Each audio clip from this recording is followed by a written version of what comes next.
Does it make sense for us to trust an organization, an institution, or does it make sense for us to trust people that we have an ongoing relationship with, such as our parents, such as other members of our family? And I think it's often safer and in many ways makes more sense to trust the people that you live with, the people who love you. They're with you all the time.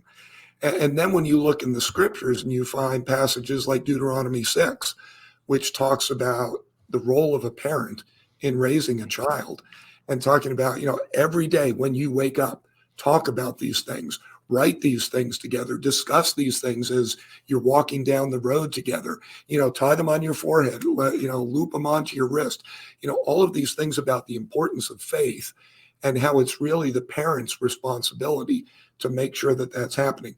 And of course, the church can come alongside and be part of that. And we want them to. We want everybody to come alongside, but we've got to be in sync in terms of what we believe and where we're coming from. And so that raises issues of truth. How do we determine what truth is? Where do we get our truth cues from, if you will? And, when you look at our culture today, every day people are being given faith cues and truth cues, but they're mostly coming from arts and entertainment media. That's what our research shows.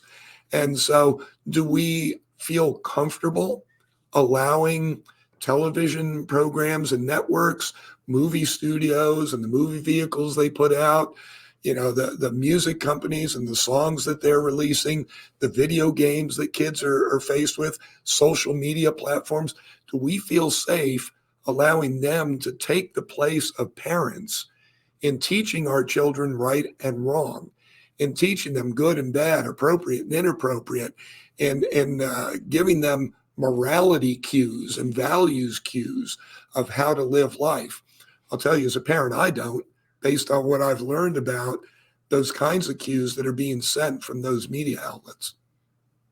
Yeah, so there's something my father said to us when we were kids, which has always stuck with me. So this is the first generation in history that has allowed complete strangers into their home to educate their children. And that's how he described the television and Hollywood, more generally speaking. This is where most people do get their morality. And it's not always heavy-handed. In fact, one of the criticisms I tend to have of most Christian media is that it's very heavy-handed. And the filmmaker is trying to get a point across rather than tell a good story.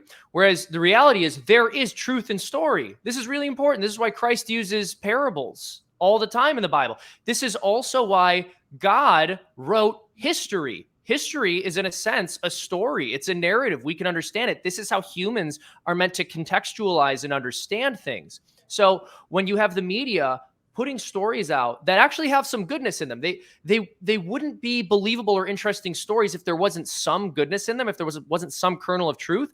But then they wrap it up with sex and violence and profanity and all sorts of other terrible things. And what that does is it creates an understanding in the mind of the consumer, even if just on a subconscious level, that these things are acceptable. And so most Hollywood media nowadays, I would say Hollywood has actually gone way over the top, and they are becoming more overtly preachy and saying, this is our message. This is what you have to believe. This is what we're going to tell you about the capitalist, white supremacist, cis heteropatriarchy, and you're bigots if you don't agree with it. But for the most part, the reason Hollywood has been successful is because they've just tried to tell entertaining stories, but they've slipped some extra things in there. And so even then a parent could say, well, this is 90% good. This is 95% good. This is 98% good. So we can overlook this little detail in here. And that's exactly how it gets in and starts to erode the culture. Yeah, it's interesting. One of the things I did in this book, our team here went through the most popular children's media that's out there today. And we dissected the worldview that's being communicated in each of those media vehicles. What we discovered is that none of them are conveying a biblical worldview. What they're doing instead is communicating, a Marxist worldview, secular humanist worldview, postmodern, Eastern mystical, all these alternative worldviews.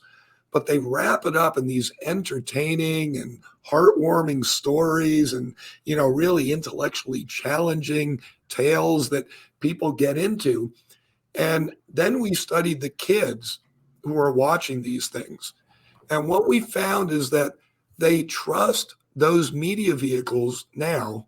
This isn't this hasn't been the case previously, but currently kids are trusting those media vehicles more than they're trusting their parents to determine their worldview.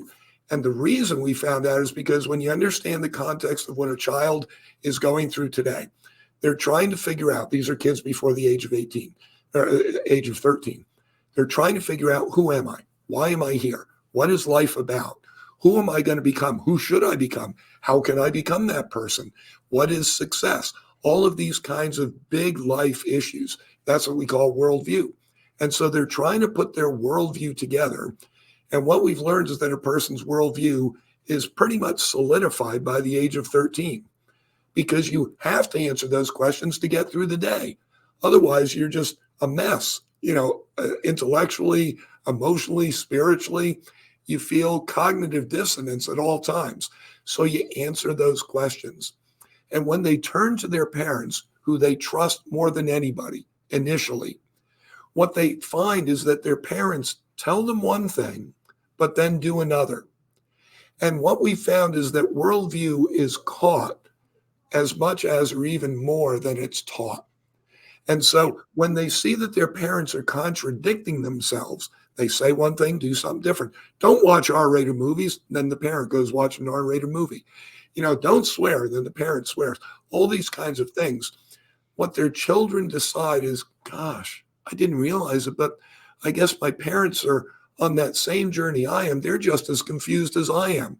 So I can't really trust them to have the answers for me. Where am I going to go? And then you realize kids are spending about 10 hours a day absorbing media messages. And with each 90-minute movie they watch, 30-minute television program, 10-minute video clip in social media, 3-minute song that they listen to, those are internally consistent.